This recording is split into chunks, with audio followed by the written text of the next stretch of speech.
Hi, welcome to episode 35 of 365. You guys, the number is increasing every day. I'm so proud. Today, I'm going to be talking about something that I've written about in a much earlier version of my newsletter, and the title of it is Love Me or Leave Me. First of all, I believe in self-hype, like ridiculously. But then I also believe that you need to surround yourself with people who also hype you. So let's talk about it. So, self-hype. I believe that you must believe in your source. You must believe that you are the best thing since sliced bread. You must believe that there's nothing that you can't do, that you can do, that there's nothing that is outside of your capacity and your capability. I strongly believe that that is one way to actually do things that impress you. Even you yourself, when you do it, you're like, wow, I did that. I'm so shocked.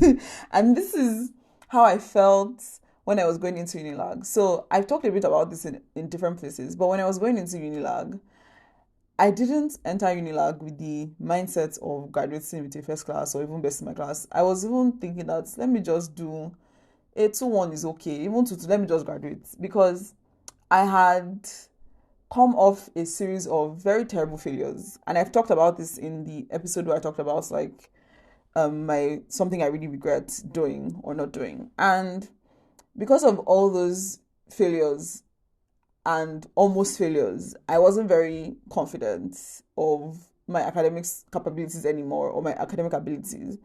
And when I got to Unilag, I was just like, you know what, I'll just do my best. Anything happens, we'll go from there.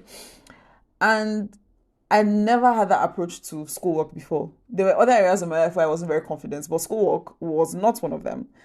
But after my first semester, that was in year 2, because I did something called GPEB and got into year 2. After my first semester, I didn't even check my results. It was my friends who checked my results and were like, oh, you got an A in this course, you got an A in that course. And when I looked at everything, I was like, oh, okay, we're back. We can actually do this. All right. And it was then I was like, okay, I can do this. And so I set a goal for myself to graduate with a 5.0 and graduate the best in the whole of Unilag. That's in the whole entire University of Lagos. And I set that goal because somebody had done it 2 years before me. Somebody in the set 2 years ahead of me had graduated with 5.0 and was the best in Unilag. And I was like, if this I can do it, and I already have 5.0, let's go there. I can actually do this too. And that was my self-hype. That first semester really turned my entire academic life around. I became very confident again in my ability to do well in school. And that's indeed, I actually know book. So why am I saying all this?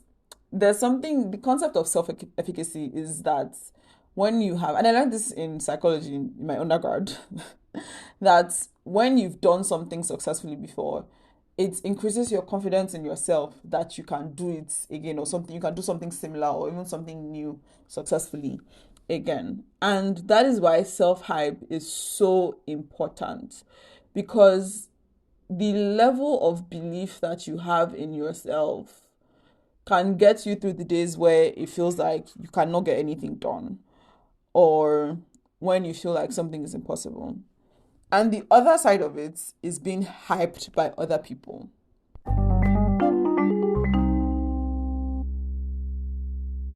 Now, what if your self-hype meter is very low, or you're not feeling very good that you can do something? This is where being surrounded by people who will hype you up comes in. So in those times when I first started Unilag, where I was like, maybe I don't know book again, or maybe these academic failures, all my academic success of the past was just a fluke. It was the people around me who kept saying, Lade, you are smart. Lade, you can actually do this. That encouraged me and kept me even in the place where I was like, you know what, even if I have a 2-2, it's fine. Let me just graduate. A second class law is okay.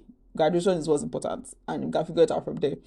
It was those people who kept encouraging me that enabled me to even see beyond. Like when I got that 5.0 the first semester, I didn't think of it like, oh, it's a fluke. I'm going to, next semester I'm going to be rubbish again. It was what let me see that, okay, I can actually do this. And it was also what made me start like removing people from my life that were bad vibes and negative voices. Which is not to say that you should not accept criticism in your life, or you should not accept people who like question you and push you and help you refine your thoughts and your ideas. It just means that if somebody is constantly tearing you down or making you feel like you need to fold or making you feel like your goals are too ambitious and not with like like define steps like this is how you can achieve it, or maybe try this way instead, just like laughing at you and your goals and your ambition, like what do you think you are, how do you think you are, that kind of thing. Please, I'm begging you in the name of whatever you hold dear, please cut that person off from your life today. As you are listening to this, just make a decision that this person, delete their number, block them, don't talk to them again ever. And if they are a family member and you don't want to do that to them, maybe try and restrict their access to you, or be more careful in how you engage with them and the things you tell them about yourself, like your ambitions and your goals and your dreams. Don't allow negative self-talk, whether from yourself or from other people, especially from other people. Like you can still be dealing with your trying to figure out how you talk to yourself and changing it from negative to positive, but don't allow another person talk to you negatively about yourself. Again, this is not the same as somebody pointing out areas of improvement. It's different, not the same.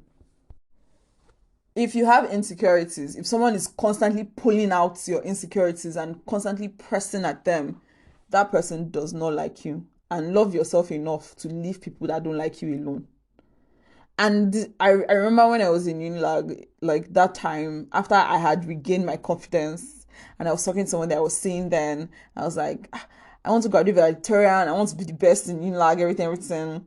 And part of the reason why I wanted to graduate valedictorian was because everybody was always saying that for you to graduate best in school, you must go to library 8 hours a day, you must do this, you must not go to party, you must not have friends, you must only read your book. And I really don't subscribe to that idea. I mean, people have different levels of like things that they do, interest and what they want to do and whatever. But I just felt like it didn't make any sense. I felt like you have a rounded life and still do well in school and do very well in school, not just well.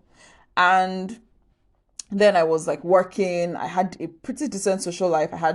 I was going to events and all these things, and I was seeing people I was dating and all these people that were like, I never had relationship, I never spoke to anybody. I was just reading my book, reading my book, reading my book, reading my book.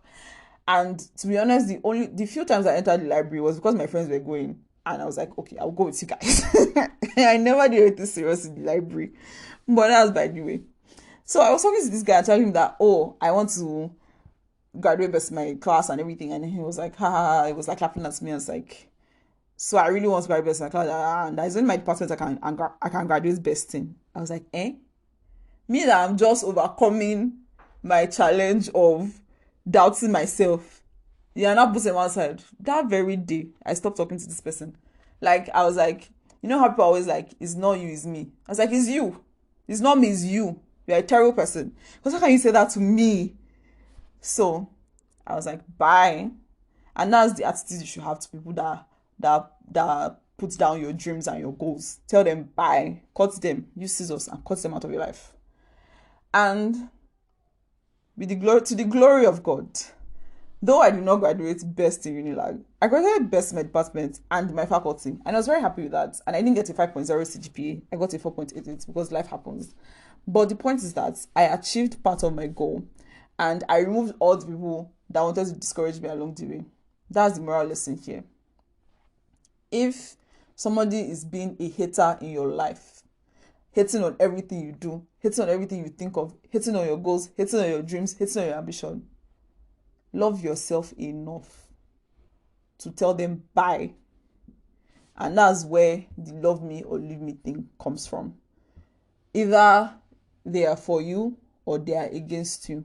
And it doesn't mean that people who are for you can't give you criticism or feedback, but it means that you can tell that it's from a good place and it's from wanting to support you and help you to be the best version of yourself, and not wanting to limit you or reduce you. Yeah, that's it. Bye. Thank you for joining me on today's episode of A Couple of Things. If you enjoyed this episode or found any part of it insightful, don't forget to share with your friends on your social media, and be sure to leave a comment or a review if you can on your podcast listening app. Thank you.